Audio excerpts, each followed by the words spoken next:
नमस्कार। प्रादेशिक समाचार के साथ मैं चंदन कुमार कौंडिल्य। पहले मुख्य समाचार। प्रधानमंत्री नरेंद्र मोदी ने कहा है कि मुद्रा योजना ने अनगिनत देशवासियों को अपना कौशल प्रदर्शन और रोजगार के अवसर पैदा करने का अवसर प्रदान किया है। केंद्र सरकार ने 10 अप्रैल से निजी टीकाकरण केंद्रों पर 18 वर्ष से अधिक उम्र के सभी लोगों के लिए कोविड टीके की एहतियात खुराक देने का निर्णय लिया है। राज्यपाल रमेश बैस ने उच्च शिक्षा में गुणवत्ता लाने पर दिया जोर। कहा, विश्वविद्यालयों के शिक्षकों को इस पर ध्यान देने की जरूरत। और भोपाल में आयोजित 12वीं हॉकी इंडिया सीनियर पुरुष चैंपियनशिप में झारखंड की टीम ने हॉकी चंडीगढ़ को 3-2 से हराया। और अब समाचार विस्तार से। प्रधानमंत्री नरेंद्र मोदी ने कहा है कि मुद्रा योजना ने अनगिनत देशवासियों को अपना कौशल प्रदर्शन और रोजगार के अवसर पैदा करने का अवसर दिया है। एक ट्वीट में श्री मोदी ने प्रधानमंत्री मुद्रा योजना की 7वीं वर्षगांठ पर कहा कि इस योजना ने लोगों के जीवन में परिवर्तन लाते हुए उनमें खुशहाली और आत्मसम्मान बढ़ाया है। प्रधानमंत्री ने कहा कि सरकार जमीनी स्तर पर उद्यमिता बढ़ाने और आर्थिक सशक्तिकरण के साथ ही रोजगार सृजन को बढ़ावा दे रही है।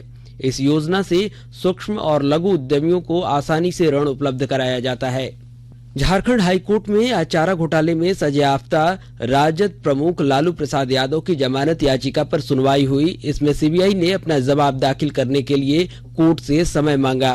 कोर्ट ने आगामी 22 अप्रैल को सुनवाई की अगली तिथि निर्धारित कर दी है। लालू प्रसाद यादव की जमानत याचिका में बढ़ती उम्र और 17 प्रकार की बीमारियां होने का हवाला दिया है। साथ ही यह भी कहा गया है कि उन्होंने इस मामले में सजा की आधी अवधि जेल में पहले ही पूरी कर ली है। इस आधार पर उन्हें जमानत की सुविधा मिलनी चाहिए। इससे पहले 22 मार्च को चारा घोटाले में यहां सजा भुगत रहे लालू प्रसाद यादव को किडनी में बढ़ते संक्रमण को देखते हुए रिम्स के मेडिकल बोर्ड की सलाह पर विशेष विमान से उनकी बेटी मीसा भारती अपने साथ दिल्ली स्थित एम्स ले गई थी। फिलहाल वहीं उनका इलाज चल रहा है। आर्थिक मामलों की मंत्रिमंडलीय समिति ने गैर परिचालित कोयला खदानों को बिना कारण बताए और बिना किसी जुर्माने के वापस लौटाने के लिए केंद्रीय और राज्य सरकारों के सार्वजनिक क्षेत्रों को वन टाइम विंडो उपलब्ध कराने के प्रस्ताव को मंजूरी दे दी है। इससे कई कोयला खदानों की नीलामी मौजूदा नीति के अनुरूप की जा सकेगी। कंपनियों को इसके लिए खदान लौटाने की नीति को मंजूरी के प्रकाशन की तारीख से 3 महीने का समय दिया जाएगा। 2014 में उच्चतम न्यायालय के कोयला खंडों को रद्द करने के आदेश के बाद सरकार ने रद्द किए गए कई कोयला खंडों को केंद्रीय और राज्य सरकारों के उपक्रमों को आवंटित किया था ताकि बिजली संयंत्रों को कोयले की आपूर्ति में रुकावट न आए। इधर केंद्रीय मंत्रिमंडल ने लक्षित सार्वजनिक वितरण प्रणाली, एकीकृत बाल विकास सेवाओं, प्रधानमंत्री पोषण शक्ति निर्माण और अन्य कल्याणकारी योजनाओं के माध्यम से सभी राज्यों और केंद्र शासित प्रदेशों को पोषण युक्त चावल की आपूर्ति को मंजूरी दे दी है। नई दिल्ली में मंत्रिमंडल की बैठक के बाद सूचना और प्रसारण मंत्री अनुराग ठाकुर ने बताया कि इसे 2024 तक चरणबद्ध रूप से लागू किया जाएगा। उन्होंने बताया कि भारतीय खाद्य निगम और राज्य एजेंसियां पोषण युक्त चावल की आपूर्ति और वितरण के लिए 88 लाख टन से अधिक पोषण युक्त चावल की खरीद कर चुकी हैं। श्री अनुराग ठाकुर ने बताया कि पोषण युक्त चावल की प्रति वर्ष लगभग 2700 करोड़ रुपए की समूची कीमत केंद्र सरकार वहन करेगी। रक्षा अनुसंधान और विकास संगठन डीआरडीओ ने आज ओडिशा के एकीकृत परीक्षण केंद्र चांदीपुर में solid fuel detected ramjet SFDR booster का सफलतापूर्वक परीक्षण किया।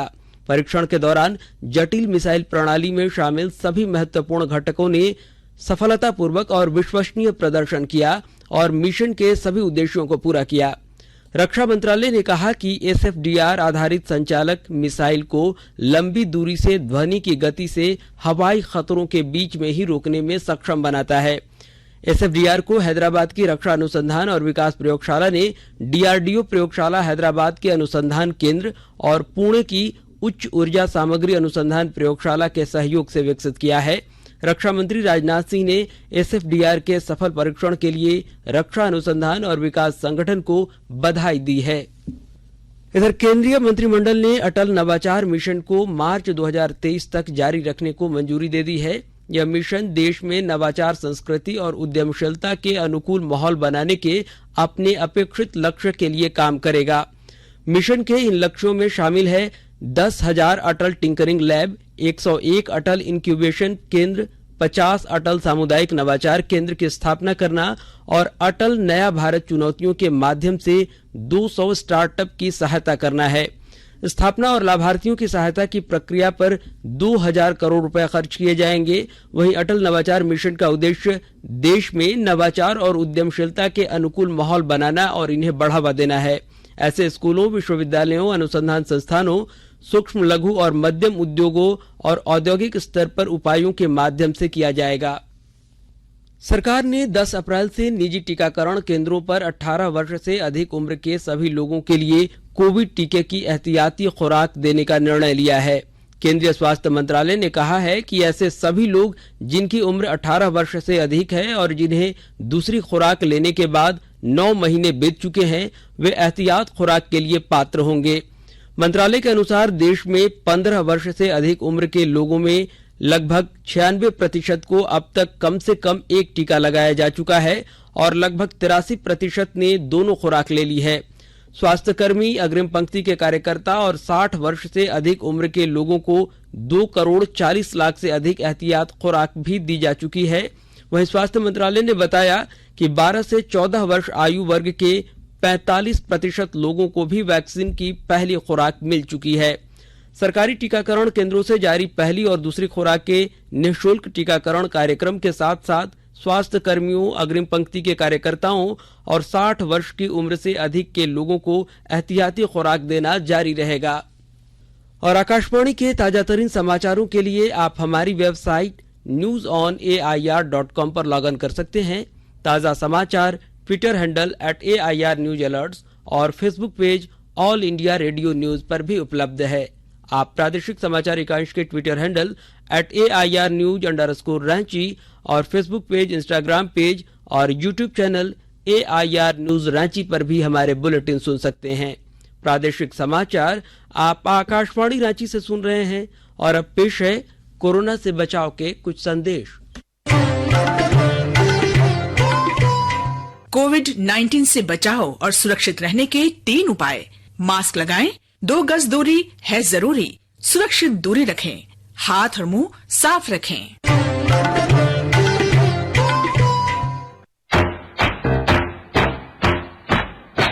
चलो मिलकर एक शुरुआत करें, चलो एक फैसला आज करें, मास्क नहीं तो टोकेंगे, कोरोना को रोकेंगे, चलो एक वादा करते हैं, चलो कुछ वादा करते हैं, मास्क नहीं तो टोकेंगे, कोरोना को रोकेंगे। भारत सरकार द्वारा जनहित में जारी। प्रादेशिक समाचार में आपका एक बार फिर से स्वागत है। राज्यपाल रमेश बैस ने कहा कि उच्च शिक्षा में गुणवत्ता लाने की आवश्यकता है और इस पर विश्वविद्यालयों के शिक्षकों को ध्यान देने की जरूरत है। ये बातें उन्होंने चाईबासा में आयोजित कुल्हान विश्वविद्यालय के दीक्षांत समारोह में कही। उन्होंने दीक्षांत समारोह में विद्यार्थियों और शोधार्थियों को उपाधि प्रदान की। इस मौके पर श्री बैस ने कहा कि विश्वविद्यालय के आसपास के गांवों को गोद लेकर काम करना चाहिए। उन्होंने विद्यार्थियों से कहा कि वो अपने ज्ञान का उपयोग राज्य और देश के विकास के लिए करें। शिक्षा का लक्ष्य मात्र उपाधि प्राप्ति तक ही सीमित नहीं है या केवल धन प्राप्ति का जरिया भी नहीं है। शिक्षा मनुष्य को चरित्रवान बनाने के साथ साथ उत्तम नागरिक भी बनाने का कारगर साधन है। शिक्षा सीमित अर्थ में बेहतर जीवन की तैयारी है और बड़े अर्थ में कहा जाए तो यह जीवन का परम उद्देश्य है। दीक्षांत समारोह विद्यार्थियों के जीवन में विशेष महत्व रखता है। यह उनके जीवन का अविस्मरणीय एवं मूल्यवान पल होता है। मेरी अपेक्षा है कि भविष्य में विश्वविद्यालय द्वारा समय पर दीक्षांत समारोह आयोजित किए जाते रहेंगे ताकि विद्यार्थियों को समय पर डिग्री दी जा सके। मुझे पूर्ण विश्वास है कि कुल्हान विश्वविद्यालय से आज उपाधि ग्रहण करने वाले समस्त होनहार व सफल विद्यार्थी राष्ट्र हित में बढ़ चढ़कर काम करेंगे। गोड्डा में शनिवार को रांची दुमका रांची एक्सप्रेस के गोड्डा तक विस्तार और गोड्डा दुमका स्पेशल ट्रेन का उद्घाटन किया जाएगा। वीडियो कॉन्फ्रेंसिंग के माध्यम से केंद्रीय रेल मंत्री अश्विनी वैष्णव उद्घाटन कार्यक्रम में शिरकत करेंगे। इस कार्यक्रम में गोड्डा सांसद निशिकांत दुबे और राजमहल सांसद भी हिस्सा लेंगे। गोड्डा दुमका रांची इंटरसिटी एक्सप्रेस को राज्य के परिवहन मंत्री चंपई सोरेन हरी झंडी दिखाकर रवाना करेंगे। रामनवमी के मौके पर राज्य भर में शांति व्यवस्था बनाए रखने के लिए पुलिस मुख्यालय ने पुलिस महानिरीक्षक, पुलिस महानिदेशक और अपर पुलिस महानिदेशक रैंक के अधिकारियों को जिम्मेदारी सौंपी है। राज्य के 12 संवेदनशील जिलों में वरीय पुलिस अधिकारियों की निगरानी में पुलिस बल को तैनात किया गया है। 12 संवेदनशील क्षेत्रों में दुमका प्रक्षेत्र, हजारीबाग, जमशेदपुर, देवघर, लोहरदगा, गिरिडीह, खूंटी, धनबाद, रांची, रिजर्व पुलिस मुख्यालय और नियंत्रण कक्ष भी शामिल हैं। इधर रामनवमी जुलूस निकलने से पूर्व पुलिस ने रांची में रोड शो का आयोजन किया। रोड शो मोराबादी मैदान से शुरू हुआ, जिसमें 200 से अधिक पुलिस की गाड़ियां शामिल हुई। इसमें टाइगर मोबाइल, पीसीआर, सभी थाना के प्रभारी, सभी डीएसपी सहित कई पुलिस अधिकारी भी शामिल थे। राजधानी के अलग अलग हिस्सों में आम लोगों ने रोड शो का स्वागत भी किया। इस मौके पर रांची सिटी एसपी अंशुमान कुमार ने बताया कि रामनवमी के दौरान शांति व्यवस्था की बहाली को लेकर रोड शो मोराबादी मैदान से शुरू हुआ। रोड शो के माध्यम से पुलिस ने शांति व्यवस्था बरकरार रखने और पर्व को आपसी सौहार्द से मनाने की अपील की। वहीं पाकुड़ में भी पुलिस ने रामनवमी त्योहार शांतिपूर्ण तरीके से मनाने को लेकर मॉक ड्रिल परेड किया। और पलामू जिले में नीलगाय और हाथियों के आतंक से लोग इन दिनों काफी परेशान हैं। लोगों की इस परेशानी को सांसद वीडी राम ने लोकसभा में शून्यकाल के दौरान उठाया और जानकारी दे रहे हैं हमारे संवाददाता। पलामू जिले में नीलगाय और हाथियों के आतंक से सभी परेशान हैं। लगातार हो रहे फसलों के नुकसान के कारण इस मामले की गूंज अब लोकसभा में सुनाई पड़ी है। पलामू के सांसद वीडी राम ने शून्यकाल के दौरान इस मामले को प्रमुखता से उठाया है। उन्होंने कहा है कि पलामू में नीलगाय और हाथियों के कारण फसलों की बर्बादी हो रही है, जिससे किसानों को आर्थिक रूप से नुकसान उठाना पड़ रहा है। सांसद वीडी राम ने कहा कि हाल के दिनों में पलामू संसदीय क्षेत्र के दोनों जिलों में नीलगायों का प्रकोप इतना बढ़ गया है कि किसानों ने फसल लगानी ही छोड़ दी है। संसद में बोलते हुए सांसद वीडी राम ने कहा कि हाथियों के द्वारा अब तक कई लोगों की जान ली जा चुकी है, लेकिन पूरे मामले में स्थायी समाधान के लिए प्रयास नहीं किए गए हैं। वन विभाग द्वारा कभी कभी नीलगाय और हाथी को भगाने का प्रयास किया जाता है, जो काफी नहीं है। जसप्रीत सिंह, आकाशवाणी समाचार, पलामू। और अमृत महोत्सव के तहत आकाशवाणी के साप्ताहिक क्विज में आइए आप भी शामिल हों। आजादी के 75 वर्षों का पर्व अमृत महोत्सव प्रत्येक बुधवार शाम 7 बजे प्रसारित होने वाले प्रादेशिक समाचार के दौरान पूछे गए प्रश्न का सही उत्तर देने वाले एक प्रतिभागी इनाम का हकदार होगा। इसके लिए सुनते रहें आकाशवाणी रांची का प्रसारण।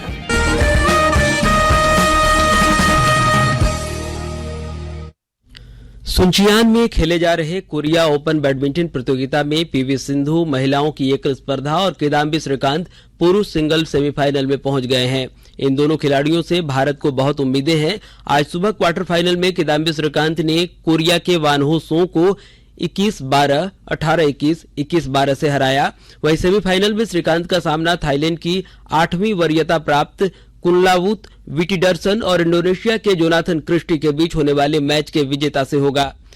वहीं महिला सिंगल्स क्वार्टर फाइनल में पीवी सिंधु ने थाईलैंड की बुसानन को 21-10, 21-16 से हरा दिया है। सेमीफाइनल में सिंधु का सामना जापान की साइना कावाकामी और कोरिया की एन सेयोंग के बीच होने वाले मैच की विजेता से होगा।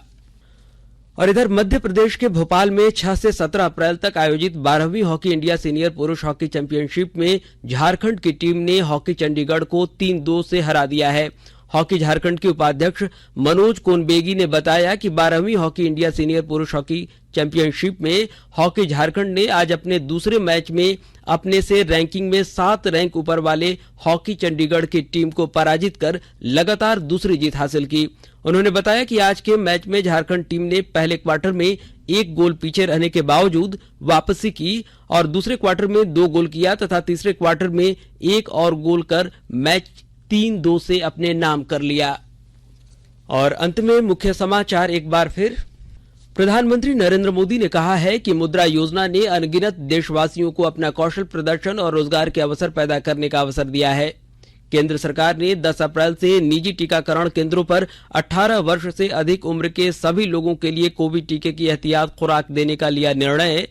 राज्यपाल रमेश बैस ने उच्च शिक्षा में गुणवत्ता लाने पर दिया जोर, कहा विश्वविद्यालयों के शिक्षकों को इस पर ध्यान देने की जरूरत। और भोपाल में आयोजित 12वीं हॉकी इंडिया सीनियर पुरुष चैंपियनशिप में झारखंड की टीम ने हॉकी चंडीगढ़ को 3-2 से हरा दिया है। इसके साथ ही आकाशवाणी रांची से प्रादेशिक समाचार का यह बुलेटिन समाप्त हुआ। नमस्कार।